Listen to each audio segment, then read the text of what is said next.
قال مالك: أخبرني زيد بن أسلم أن عطاء بن يسار أخبره أن أبا سعيد الخدري أخبره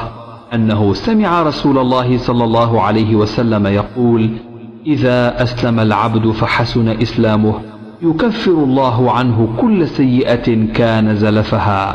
وكان بعد ذلك القصاص، الحسنة بعشر أمثالها إلى 700 ضعف،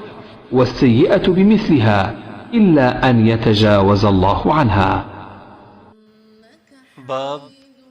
आदमी के इस्लाम की खूबी के दर्जात क्या है। तर्जुमा। इमाम मालिक रहमहुल्लाह कहते हैं, मुझे ज़ैद बिन असलम ने खबर दी, इन्हें अता बिन यसार ने, उनको अबू सईद खुदरी ने बताया कि उन्होंने रसूलुल्लाह सल्लल्लाहु अलैहि वसल्लम को ये इरशाद फरमाते हुए सुना कि जब एक बंदा मुसलमान हो जाए और इसका इस्लाम उम्दा हो, यकीन व खुलूस के साथ हो, तो अल्लाह इसके इस गुनाह को जो इसने इस इस्लाम लाने से पहले किया माफ़ फरमा देता, और अब इसके बाद के लाई बदला शुरू हो जाता है, यानी एक नेकी के एवज़